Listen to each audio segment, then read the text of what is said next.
Hi,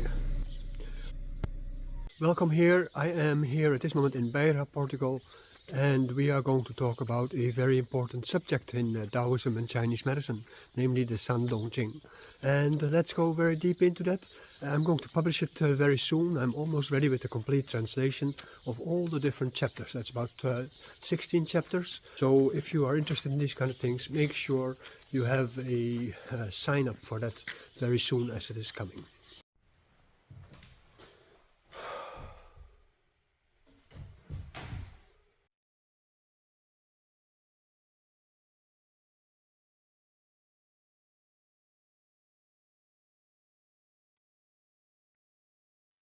In this video we are going to talk about the Shandong Jing. Shandong Jing is a very interesting text. It's part of the Dao Zhang and the cloud cover that I'm currently translating.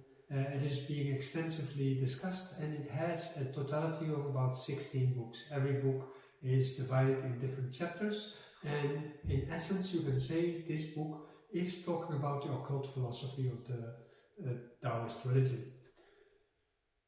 As far as I know, nobody ever translated the complete text, so nobody really has a good overview of the whole text in how it is being presented to others. So now at this moment, through this program, you get to know with the fact that there is a complete translation. I have it. I am going to publish it in, of course, our Shifu guide, but I'm also going to find a publisher to publish it as a textbook with interpretations from what I learned from my Taoist training with my different teachers. Hot.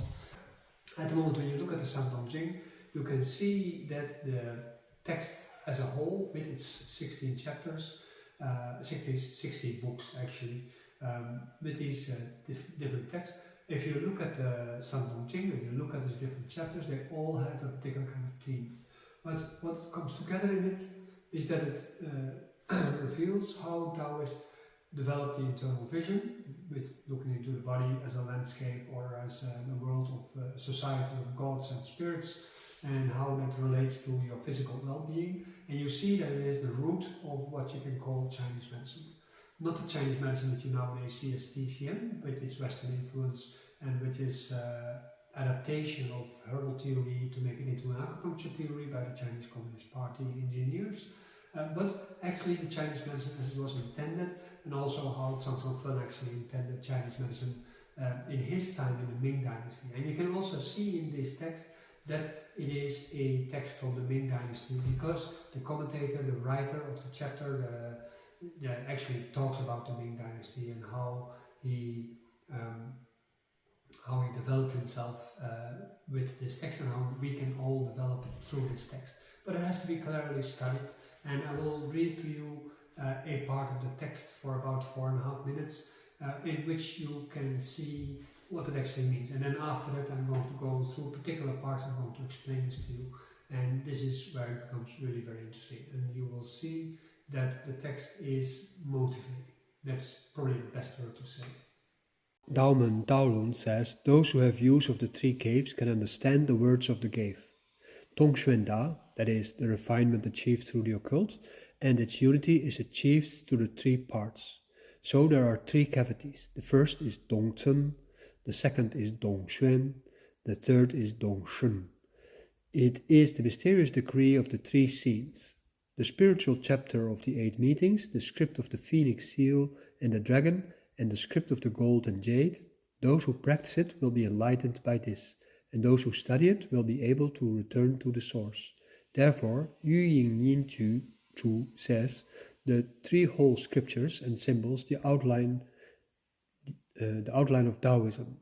Yijing says, if there are scriptures with 12 parts and those corresponding to the three caves, it's called Zheng Fa, law of the truth. Dongzhen, truth cave, points to the non-miscellaneous for its meaning. Dongxuan, occult cave, points to the non-stagnation of its name, and Dongshun, the fine cave, points to the unexpected for its purpose.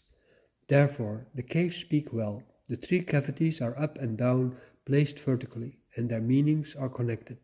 In Dongzhen, the spiritual secrets are not mixed, so it's named Zhenzhen, straight truth. Those in Dongxuan are born in heaven and earth, and their functions are not stagnant.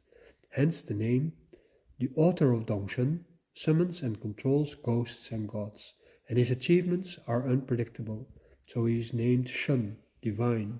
These three methods can all pass through to immortals to let them enter sagehood and be in agreement with the Mahayana, the Buddhist greater wheel of karma, so this is why they are named caves. However, the origin of the three caves all have their original traces. The teaching of Dongzhen is traced by the leader Tian Baozhun and based on the aura of Huandong Tai Wu Yan and Gao Yu Huang. The teachings of Dongshuang is traced by the leader Ling Baozhun and based on the aura of Chehun Tai Wu Yuan Supreme Yushu. The teachings of the cave gods is traced by the leader Shen Baozhun and based on the aura of deep silence, profoundness, Tongyuan, supreme jade and emptiness. This also says heaven and earth are mystical meanings, emptiness is the essence, and God is the meaning of non-tirable. This is not only the three-cavity hanging method, but also the principle of greater transfer from Xian Da Shong. It is said that those who practice learning first enter the immortal ranks and ascend to the endless realm, so they are called Dong Shun Shen Bao at the beginning. Secondly, Chi Sheng has entered the middle realm, so it is called Dong Xuan Ling Bao in teaching. Since it is on the border, it can be used without stagnation, so it's called Dong Zhen Tian Bao Shang Jiao. Commonly known as Bao Jun, Bao is respectable. Jun is the righteousness of the group, and he is respected by all living beings. Also in Dong Zhen Fa, Tian Bao lived in Yijing, Dong Xuan Fa, Ling Bao lived in Xiantian, and in Dong Shen Fa, Shen Bao lived in Taiqing. This is the wonderland of the three purities, the root of the three caves, and the establishment of the three treasure. Today in the Ming dynasty, jade is named Yijing because it has no miscellaneous and just body. On the above board by use and the name of the supernatant also. Tai is known as Taiqing because it communicates with others. Also those who practice Dao first ascend to the fairyland, use wisdom and Dong Tai, gradually ascend to the upper realm and finally become truth manifested. Therefore the three realms and the three names are used to show the beginning of its ranking system, commonly known as the three purities. It is said that the three purities are pure lands free from all contamination. Among them, the palace master has thousands of leads and thousands of ants, condenses qi and condenses clouds, and manifests due to polarization or staking qi, so it's impossible to be poor. In the text it becomes clear that the Shandong Jing tries to outline the agenda of Taoism, and that it does very well, and it is also doing that in accord with Lao Tzu, the text Dao De Jing, as you know.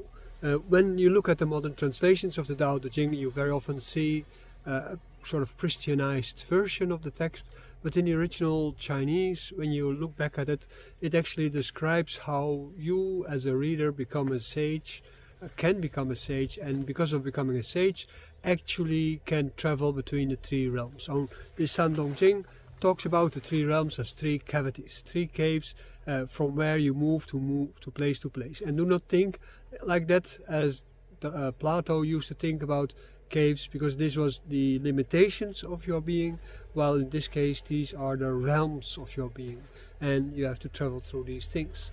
One of the interesting things that the Shandong Jing says is that Taoism is an occult science. So there is no Taoism without occult practice.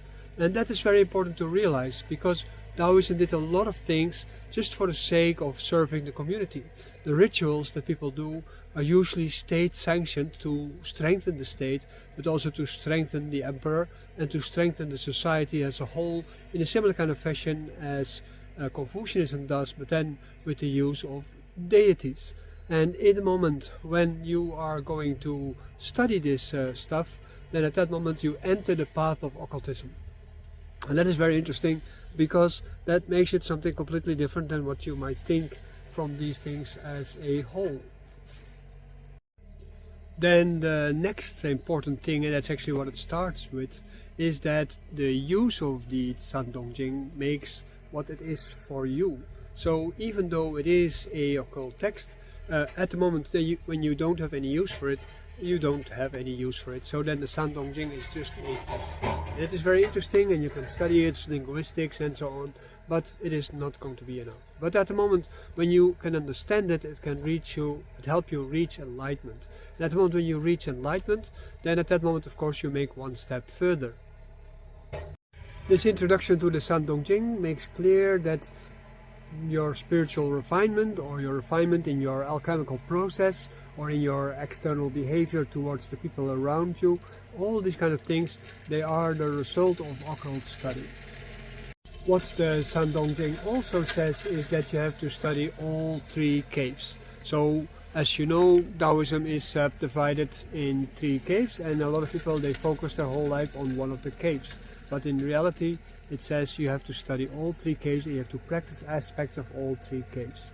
The three caves have come into existence in different times because of so-called revelations of text taking place in different times and under different people. But in reality, all of them, they relate to a particular sense of understanding and unity of everything. The three caves together, they form a unity, as you should form a unity with Tao.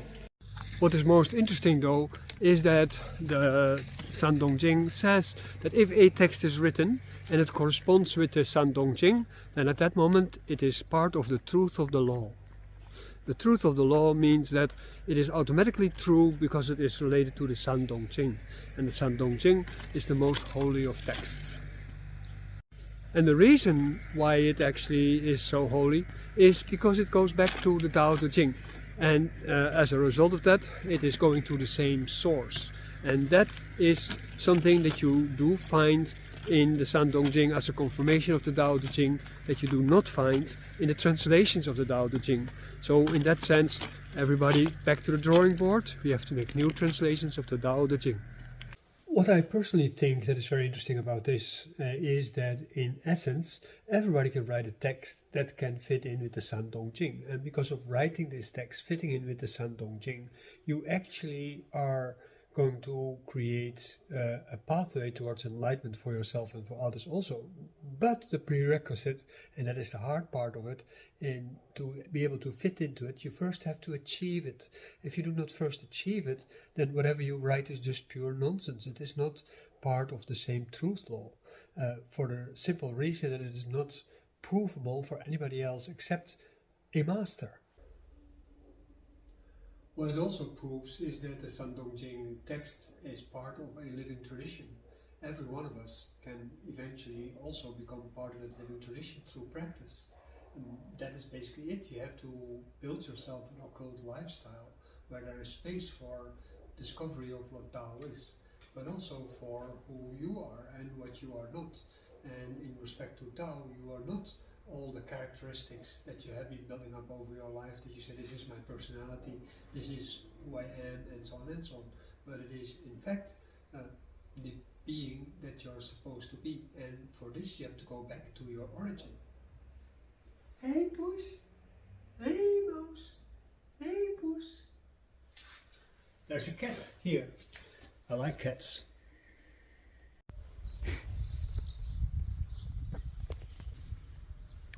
One detail that we still have to talk about in relation to the Shandong is being explained that each of the three cavities has its own secrets and its own secret methods. The secrets of these three cavities are not the same, they are specifically unique to that cavity. That means that in each of these cavities you learn new things, and there is no general truth behind all of them that is the same. And that is a very big statement against what we would call universalism. In universalism, like in Western culture, the idea is that all religions and all spiritualities eventually want the same, and that they have the same reality behind it, which for most modern spirituality is a mixture between Indian or Hindu beliefs and Christian beliefs.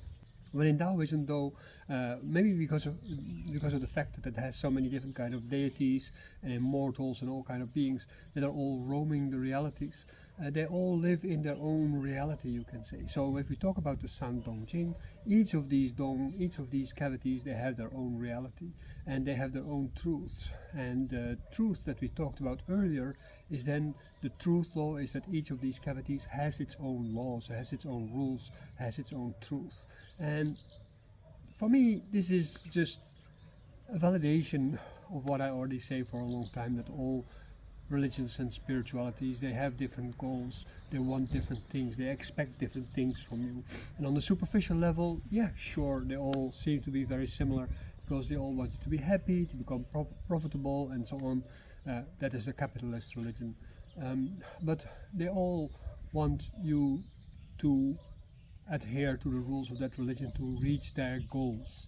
And that's basically it. So for Christians, that is to not give up hope, so that you can go to heaven if you behave properly. There is always this randomness in Christianity that you don't know for sure where you're going to go to. You might end up in hell. For Taoism and Chinese folk religion, you're always going to end up in hell, unless when you become an immortal. That means that you have to have a special ticket, and you can only get that ticket by joining the 3 cavities, all 3 of them. So now I hope that this video was satisfying to you, that you have been looking at it till the end. When you think this is valuable, just sign up for the Sifu guide or sign up for the future book text that is going to be published. I will make a waiting list for that. I think it will be somewhere in the summer maybe that it will be published, because I first have to publish my Yijing book, and that is going to be published probably somewhere around Chinese New Year. I look forward to hear from you, your comments, what you liked, what you did not like, how do you feel about that, if you already know something about Taoism, where do you agree, where do you not agree, have you ever read the Shandong? That is all very interesting, because I don't think many people read the whole thing, and I maybe have not completed all of the parts, but these are the most central parts, the 16 central chapters. So I look forward to see you in the next movie, and join the channel. Join the Patreon if you want, sign up for one of the courses so that we can have also personal conversations on a regular basis, and you can also communicate with all the other people in the group who agree or disagree with me. Thank you.